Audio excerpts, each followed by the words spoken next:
HOA Karen breaks into my backyard pool at 2 a.m., then blames me for her wet iPhone. Part 1. The Midnight Splash Disaster. Why? Is there a woman in a bathrobe cannonballing into my pool at 2 a.m. while screaming at her iPhone? That was the exact thought racing through my half-conscious brain as I stared out my bedroom window in complete disbelief. At first, I genuinely thought I was dreaming, because seriously, what kind of psycho does synchronized swimming in someone else's backyard in the middle of the night? But then came the unmistakable crackle of someone shrieking at Siri, followed by a splash so loud it probably woke up the entire zip code. I bolted outside barefoot, adrenaline shooting through me like a jolt of electricity, and what I saw should have made headline news, if only my phone had been recording just 5 seconds earlier. Karen. Yes, that Karen. My overbearing neighbor with the permanent scowl, and the HOA rulebook duct taped to her soul. There she was, soaking wet, waving her iPhone in the air like she was at a rock concert, yelling that I owed her a new phone, because mine maliciously wet hers to death. Apparently, my backyard lights, meant to gently light the pool area, had somehow transformed the place into a siren call for nocturnal Karens.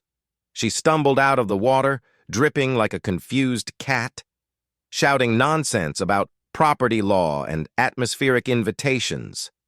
I just stood there, in my boxers, speechless, trying to decide if I should call the police, the HOA, or maybe an exorcist. Before I could even open my mouth, she jabbed a wrinkled finger at me and shrieked, "You owe me $1,000. This pool is a death trap for electronics." I blinked. "You broke into my yard. You trespassed. Karen, what the hell were you even doing here?" Karen, now squeezing water out of her bathrobe like it was a dish rag, launched into one of the wildest, most unhinged stories I've ever heard. According to her, she had been walking by my fence when she heard a child crying for help from my pool. That was her big excuse. She said she had a moral obligation to rescue whoever was drowning, which apparently justified climbing over my locked gate, breaking my solar-powered motion lights, and diving headfirst into my pool, like some suburban superhero. When I pointed out that my security cameras picked up no such cries, and that the only child-sized thing in my pool was an inflatable duck float, she changed gears faster than a Formula One driver. "Well, maybe it wasn't crying, maybe it was laughter," she blurted. "But you know what they say. Where there's laughter at night, there's danger." She pointed accusingly at the innocent duck float, like it had personally insulted her family. I couldn't even respond. My brain was short-circuiting from the sheer absurdity. Meanwhile, she was pacing back and forth on my wet patio, dripping onto the tiles, leaving a trail like some confused sea monster, cradling her now soggy iPhone like it was a wounded comrade. When I asked her how she even got in, her response? "Your fence wasn't secure enough. That's basically an open invitation."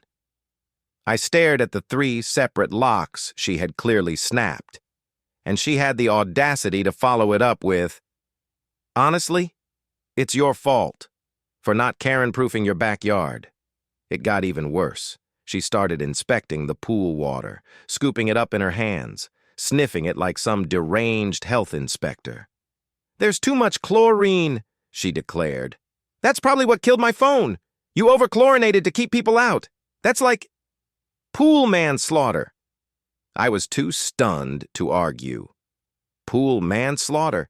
Is that even a legal term in the HOA Bible she worshipped?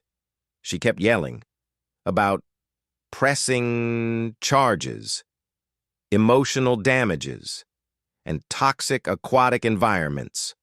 At one point, she even tried to FaceTime someone, her cousin, her lawyer, both, but her phone just blinked a black screen, the Apple logo faintly flickering, like even it had given up on life.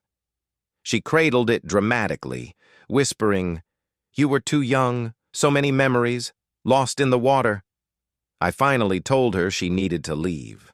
Her face turned bright red, the kind of red that usually precedes either a lawsuit or an attempted cartwheel. She pointed her waterlogged finger at me again and screeched, "I'll be back with the HOA and a lawyer. You'll be sorry for what your aquatic death trap did to my personal property." I watched her storm off, slippers squelching with every furious step, robe dragging behind her like a soggy cape, muttering threats under her breath, and slipping slightly as she fumbled over the broken gate latch. I looked around at the aftermath, floating slippers, a deflated duck, a trail of wet footprints leading into the night like some bizarre reverse crime scene. All I had wanted was a quiet night. Instead, I now had an unsolicited midnight pool guest, a dead iPhone, and a Karen plotting revenge. And somehow, deep down, I knew this nightmare was just getting started. Part 2, the security footage saga. After Karen stormed off into the night, leaving a glittery trail of misplaced justice behind her, I dragged myself back inside, locked every door and window, and went straight to the security system. I needed proof. Proof that I wasn't crazy. Proof that Karen had actually scaled my fence like some middle-aged ninja in a bathrobe. I rewound the footage, heart pounding, until I found it. There she was, clumsily climbing over my locked gate, whispering under her breath like some secret agent, carefully stepping over my flower beds, before launching herself into my pool with all the grace of a collapsing patio umbrella. The moment her precious phone hit the water, you could almost hear its digital soul escaping. She flailed, cursed, and then slapped the surface of the pool twice like it had personally betrayed her. "This is why people drown," she screamed at the top of her lungs. I sat back, staring at the footage, half laughing, half wondering if I should burn some sage. Because this question mark, this wasn't normal, but deep down, I knew Karen. She wouldn't see this footage and be embarrassed. Number. She'd twist it. She'd find a way to spin it, to make me the villain in her waterlogged opera. Sure enough, by 3 a.m., my phone buzzed. 2 new emails, both from the HOA board. The first, "Can we schedule a quick mediation tomorrow?" The second, far worse. "We received a complaint of pool-based aggression. Please respond." I sighed, rubbing my temples. Pool-based aggression? Really? I already knew. Tomorrow was going to be a war zone, but at least, this time, I'd be armed with evidence. Because when dealing with a Karen, you don't just bring logic, you bring receipts, and maybe a waterproof phone case, just in case things got splashy again. Part 3. Karen's outrage explodes. By the next morning, the chaos hadn't settled. It had evolved. I woke up to a slew of texts from my neighbors and screenshots, laughing emojis, and one ominous message. "Dude, Karen's gone DEFCON 1." I peered outside, and there she was. Karen perched on a collapsible lawn chair across the street, clipboard in lap, massive sunglasses shielding her fury-filled eyes. She wasn't hiding anymore. No, she had set up an entire observation station right across from my house, complete with a homemade neighborhood safety watch sign zip-tied to a garden stake. Every few minutes, she'd scribble notes, furiously pecking at her clipboard as if documenting the next great suburban scandal. It would have been funny if it weren't so aggressively unsettling. By noon, she had upgraded her setup, adding a megaphone. The first blast startled me so bad, I almost spilled my coffee. "Attention, neighbors!" Her voice cracked through the cheap plastic speaker. "This residence is under active investigation for environmental negligence and emotional endangerment." I choked on my toast. Environmental negligence? Emotional endangerment? It got worse.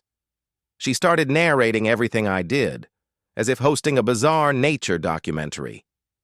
Observe, the negligent pool owner in his natural habitat, completely disregarding aquatic safety protocols.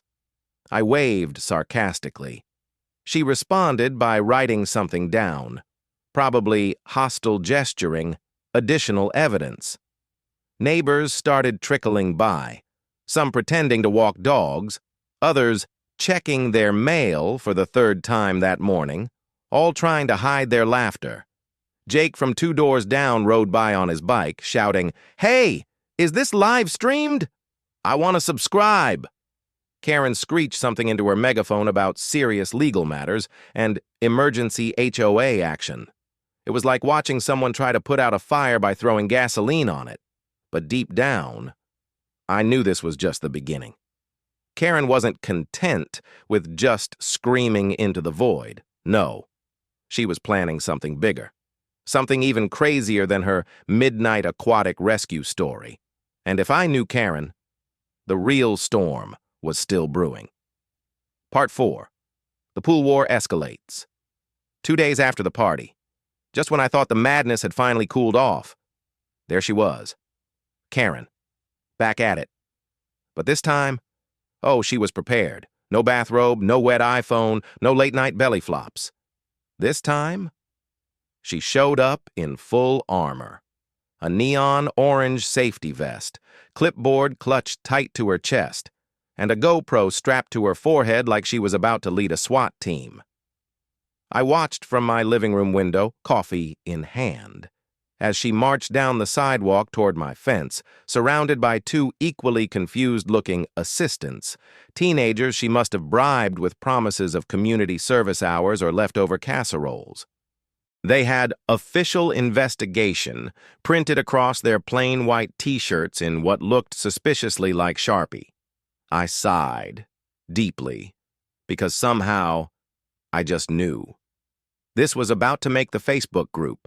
Sure enough, Karen planted herself dramatically outside my fence, pulled a megaphone from her tote bag, and with the seriousness of a general declaring war, she bellowed, "Attention, neighbors!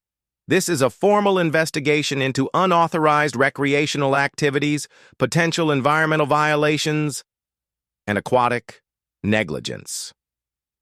The neighborhood, which had just started returning to normal, froze. Curtains twitched, garage doors half closed, kids abandoned scooters mid-ride. And me? I just leaned against the doorframe, watching the chaos unfold, half amused, half wondering if I should start charging tickets. Karen's assistants fumbled with a giant poster board, unrolling it to reveal a crude map of the block with angry red XX drawn over my property.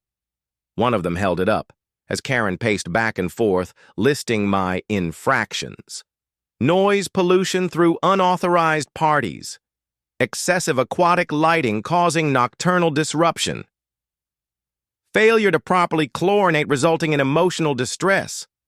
Every point was delivered with the passion of a woman who genuinely believed my inflatable duck float was a domestic terrorist. I couldn't take it anymore. I stepped outside, crossed my arms, and called out, voice dripping with sarcasm. "Hey, Karen, should I grab my attorney or my swim trunks first?" The crowd that had started to gather chuckled nervously. Karen, undeterred, jabbed her clipboard at me like she was accusing me of grand treason. "You think this is funny?" she shrieked. "This entire neighborhood is suffering because of your reckless disregard for aquatic safety." I raised an eyebrow. "Pretty sure the only thing suffering is your dignity," I said, smirking as I sipped my coffee. The teenagers shifted uncomfortably. One even whispered, "Can we go home now?" Karen ignored them, unclipping a stack of papers from her clipboard. "These," she announced grandly, "are petitions to formally restrict pool usage in this community." She waved the papers dramatically like they were winning lottery tickets. "Signatures collected legally," she emphasized, "from concerned citizens." I didn't have the heart to tell her that signing your own name 15 times in different colored pens doesn't exactly scream community support. Still, I played along. "Well," I said, "good luck with that. Because my pool? Private property. You know, with fences, locks, and all those little things you keep ignoring." Karen's face turned the color of expired salmon. "We'll see about that," she barked, shoving a copy of her petition into one assistant's hands and storming off, cape-like vest flapping in the breeze. The teenagers hesitated for a moment, then bolted after her, leaving the poster board behind, flapping pitifully against the sidewalk. I stared after them, then turned to the small group of neighbors who had witnessed the whole spectacle. Jake, my buddy from down the block, chuckled and said, "So, when's the next pool party?" I grinned. "Soon, Jake," I said, lifting my coffee in a mock toast. Very, very soon. Because if Karen wanted a battle, oh, she was going to get a full-blown aquatic revolution. And this time, we were bringing the floaties. Part 5. The Ultimate Showdown. By the next morning, my backyard had fully recovered from the madness. The pool shimmered under the sun, the broken floaties were cleaned up, and the lingering smell of barbecue hung sweetly in the air. Everything felt normal again. But Karen? Karen was brewing. I could feel it, like the air pressure before a hurricane. Sure enough, just after noon, I spotted her pacing the sidewalk across the street, clipboard back in hand, new sunglasses, new visor, same old anger vibrating off her like radio waves. And then she struck. With a wild shriek, Karen unleashed her final master plan, a full-blown, self-declared citizens' investigation into illegal aquatic gatherings. Armed with a megaphone, a stack of homemade citations, and a bright pink Karen's Community Watch sash, she marched up and down the block, screeching about unsanctioned pool activity, water noise pollution, and, my personal favorite, the psychological warfare of splash-based harassment. Neighbors froze on their lawns, mid-sip of lemonade. Kids dropped their sidewalk chalk in awe. Nobody, not even HOA, Harold, knew what to do. I stood there on my porch, arms crossed, watching the circus unfold. Karen stormed right up to my mailbox, taped a bright pink community violation sticker across it, and then screeched into her megaphone. "This is a formal warning. Cease all aquatic gatherings until a full compliance review has been completed." I blinked. Was she serious? Karen, the self-appointed aquatic police, was issuing fake citations on a public street, and that's when it happened. Old man Tucker from 3 houses down, bless his 78-year-old rebel heart, slowly walked out to his porch, pulled out a super soaker, and, with perfect aim, blasted Karen square in the back. She shrieked, spun around like a cat hit with a garden hose. Tucker grinned, pumped his super soaker again, and fired another glorious shot right at her clipboard. "This here," he shouted, "is my compliance review." The whole street erupted. Kids cheered, neighbors howled with laughter. Someone, probably Jake, blasted Ice Ice Baby from a Bluetooth speaker. And Karen? She stood there, soaking wet, clipboard dripping, mouth opening and closing like a beached fish. For the first time since this insane battle started, she had no words. None. She snatched what was left of her soggy citations, stomped back across the street, flip-flops squeaking with every furious step, and slammed her front door so hard it rattled the windows. And me? I just leaned against the porch railing, took a long, slow sip of my lemonade, and smiled. Because sometimes, justice doesn't come in the form of courtrooms or HOA memos. Sometimes, it comes in the form of a $12 super soaker and one glorious ice-cold blast to the ego. Part 6. The pool trial of the century. The courtroom buzzed like a beehive the day of the hearing, buzzing with tension, murmurs, and the quiet clink of cheap coffee cups. I sat at the defendant's table, my lawyer flipping calmly through our mountain of evidence. Meanwhile, Karen strutted into the room like she was starring in her own courtroom drama. Sunglasses, power suit, a massive binder labeled Karen versus the Menace, and right beside her, her cousin Randy. Same bad suit. Same briefcase that looked like it had lost a fight with a lawnmower. The judge entered, expressionless, but with the air of someone who had long ago run out of patience for suburban melodrama. "Court is now in session," he said, rubbing his temples like he already regretted waking up. Karen launched into her case with a theatrical gasp, explaining how my pool had caused her unspeakable emotional trauma, citing reckless aquatic negligence and psychological sabotage via chlorine. She presented Exhibit A, a grainy screenshot of her wet slippers. Exhibit B, a blurry photo of my pool, taken at night from behind a bush. She even queued up a homemade video she called The Pool of Pain, complete with dramatic piano music, slow-motion clips of her slipping, and a voiceover narration about innocence lost to backyard betrayal. I almost laughed. Almost. But when it was my turn, my lawyer stood up, calm as a glacier, and hit play on the real footage, the one showing Karen scaling my fence, belly flopping into the pool, and screaming at an inflatable duck. The room went dead silent, until one of the board members snorted, trying to hold back a laugh. The judge removed his glasses, pinched the bridge of his nose, and sighed so deeply the bailiff looked concerned. "Let me get this straight," the judge said finally, fixing Karen with a stare so flat it could iron shirts.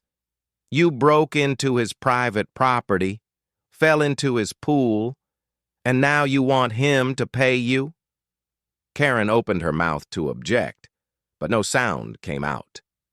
"Case dismissed," the judge said, banging the gavel. "And Ms. Wilcox, consider this your final warning." Karen turned beet red, hissing under her breath about conspiracies and judicial corruption as she stormed out, nearly knocking over the American flag on her way. And me? I just leaned back in my chair, smiled, and enjoyed every glorious, satisfying second of it. The pool wars weren't just over. They were legendary now. And I had just won the final splash. Part 7. Karen's Last Stand. The morning after the party was a weird mix of victory and dread. The neighborhood was still buzzing from the previous night. Kids playing with leftover floaties, neighbors laughing about Karen's dramatic splashdown, and me sipping coffee, wondering what fresh chaos she'd unleash next. I didn't have to wonder long.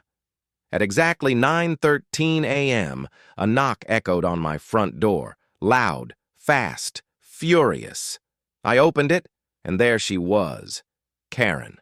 Still a little pink from sunburn, clipboard in hand, and wearing a homemade sash across her chest that read, "Justice for Wet Phones." "You," she hissed, her voice trembling with a cocktail of rage and caffeine, "have declared war on a private citizen." Before I could even smirk, she slapped a thick manila envelope against my chest. "Consider yourself served." Inside, a mountain of paperwork, pages and pages of her latest masterpiece, a formal declaration of grievance, complete with dramatic headings like acts of aquatic aggression and defamation via inflatable duck. She was taking me to real small claims court this time.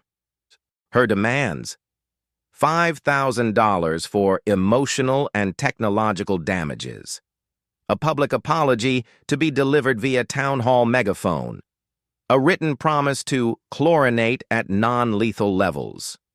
I stared at her, blinking slowly, trying to process whether this was reality or just an extremely elaborate prank. Karen crossed her arms, chin lifted high like she'd just personally toppled a dictatorship. "This," she declared, "is not over." Then she spun on her heel, almost tripping over her own protest sign, and stormed off, muttering about constitutional rights and hydrological sabotage. I closed the door and laughed so hard I nearly spilled my coffee, because if Karen thought this was going to intimidate me, she had another thing coming. The final chapter of the wet phone saga was just beginning. Part 8. The ultimate comeback, the morning after the court case. I woke up to the most peaceful silence I'd heard in weeks. No flyers slapped against my fence. No protest signs zip-tied to the mailbox. No Karen perched outside my yard like a soggy, glitter-drenched gargoyle. It was just quiet, soft, still, like the neighborhood itself had finally exhaled. I sat by the pool, sipping my coffee, watching the sunlight glint off the calm water, and for the first time in forever, I felt like I could actually relax. But deep down, I knew better. Karen wasn't the type to accept defeat gracefully. No. If history had taught me anything, it was that Karen was the kind of storm that circled, gathered strength, and came back with a vengeance. Sure enough, by noon, a suspiciously familiar box appeared on my porch. It was wrapped in neon pink duct tape, a color that screamed Karen louder than any return address could. I approached it cautiously, half expecting it to explode into a cloud of glitter and petty grievances. Instead, when I peeled it open, I found something that made me laugh so hard I nearly dropped my coffee. Inside the box was a waterproof phone case, a laminated copy of the HOA bylaws, and a single sheet of paper, typed in Comic Sans, that simply read, "You win this time, but the water never forgets." No signature, no threats, just that one bizarre, passive-aggressive farewell. I couldn't help it. I burst out laughing right there on my porch, startling a couple of squirrels off the fence.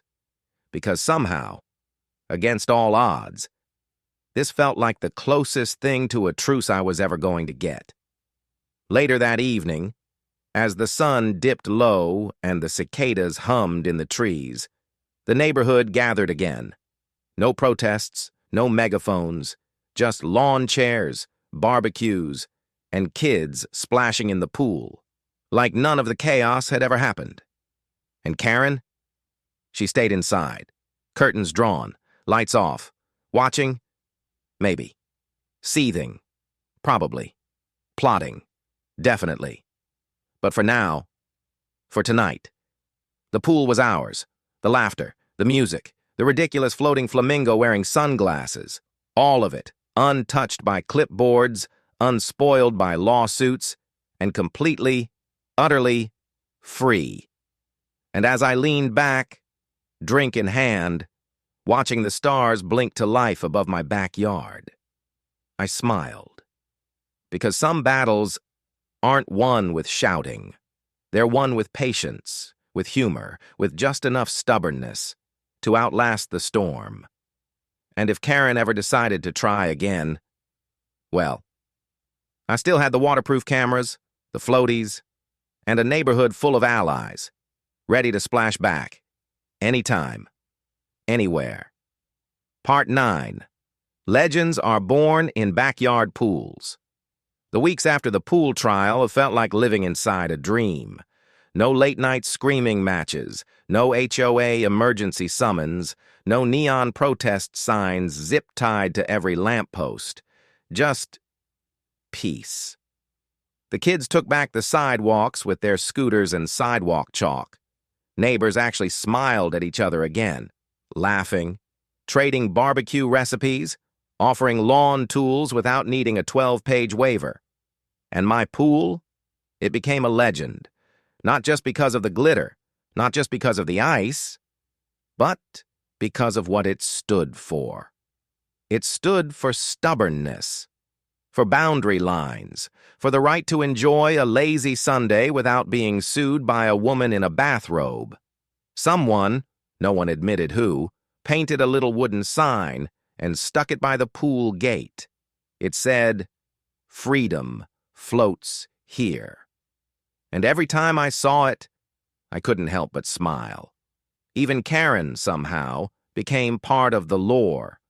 Her name floated through the neighborhood like a mythical creature, less of a villain now, and more of a punchline.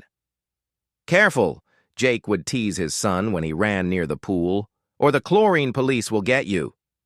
The Facebook memes only grew. Someone photoshopped Karen's face onto famous shipwreck paintings. Someone else edited a fake movie poster. Karen 2, Return of the Wet iPhone. It was beautiful. One evening, as the sun set, and the pool lights flickered on, I sat by the water's edge, feet dangling lazily, and just listened. The soft murmur of neighbors chatting, the distant giggle of a kid doing cannonballs, the sizzle of a grill firing up for an impromptu burger night. And for the first time, in what felt like forever, I realized something. We hadn't just survived Karen's reign of chaos. We had grown because of it. We had fought back, together. We had laughed through the madness, and somehow, we had turned an insane, glitter-fueled suburban war into the foundation of a real community. Stronger, closer, louder. Not because of some HOA rule book, not because of threats and flyers and late-night complaints, but because when push came to shove, we chose to laugh. We chose to stay. We chose to splash back, harder. And as I watched the last light fade across my backyard, my sanctuary, my battlefield, my kingdom, I raised a toast to the water, to battles fought, to memories made, to the neighbors who stayed true, and of course, to the duck floaty, still proudly bobbing in the deep end, like a tiny inflatable champion of freedom. Long live the pool, long live the neighborhood, and long live the chill. Part 10. The Final Wave. Spring melted into summer, and for the first time in months, it felt like the entire neighborhood could breathe again. The polar party? Now an annual tradition. The floating penguins? They returned, bigger and sillier than ever. Someone even found an inflatable narwhal and proudly declared it the official guardian of the chill. Even the HOA newsletter changed. No more cold, stiff memos about acceptable grass length or permitted mailbox colors. Instead, cheerful updates about block parties, ice cream socials, and, I kid you not, a monthly Float of the Month photo contest. The cul-de-sac that had once felt tight, suspicious, silent, was now alive, loud, unified. And Karen? Karen faded into the background, almost like she'd never been there at all. The protest signs vanished, the QR codes disappeared. Even the aggressive pamphlets about chlorine conspiracies dried up. Oh, she still lived there, still peeked through her curtains sometimes, still walked her tiny dog like a dethroned monarch surveying lost territory. But the fight? It was gone. Not because we crushed her, not because we humiliated her, but because we stopped playing her game. We laughed, we danced, we turned her war into our celebration. And when someone tried to stir drama, we handed them a popsicle, offered them a lawn chair, and dared them to stay mad while surrounded by splash fights and cannonballs. They never lasted long.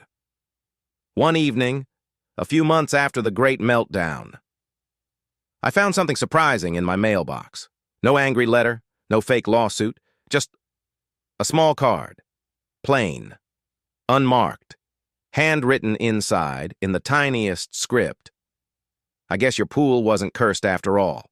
No signature, no apology. But I knew. And somehow that was enough. Because sometimes you don't win by shouting louder. You win by standing your ground, by laughing louder, by living better. And every time I walked past that pool, watched the kids dive in, heard the neighbors toast another sunset, I knew. We didn't just survive the war. We built something stronger than fences, stronger than flyers, stronger than even Karen's endless glitter-fueled chaos. We built a community, real, messy, joyful, and unbreakable. Long live the chill. Long live the splash zone. Long live the backyard rebellion. One cannonball at a time. Epilogue. Where are they now? They say time heals all wounds, even the ones caused by glitter bombs, rogue QR codes, and inflatable ducks. Months after the Great Pool War ended, the neighborhood wasn't just thriving, it was legendary. People still told the story at block parties, laughing about Karen's chlorine crimes, and the time she staged a fake drowning in a 2-foot-deep kiddie pool. Someone even designed a t-shirt with a cartoon Karen floating face up, above the words, "Stay outta the splash zone." It sold out. Twice.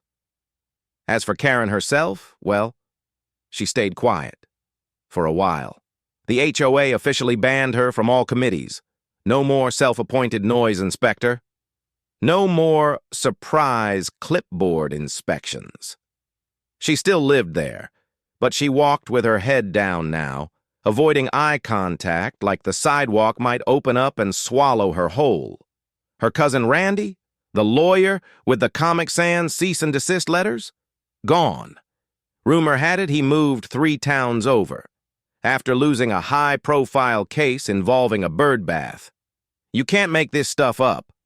Meanwhile, the Polar Party grew bigger every year. One summer, so someone brought a snow cone truck. Another time, a neighbor rigged a foam machine, and the kids turned the whole cul-de-sac into a giant slip and slide. Laughter echoed through the streets.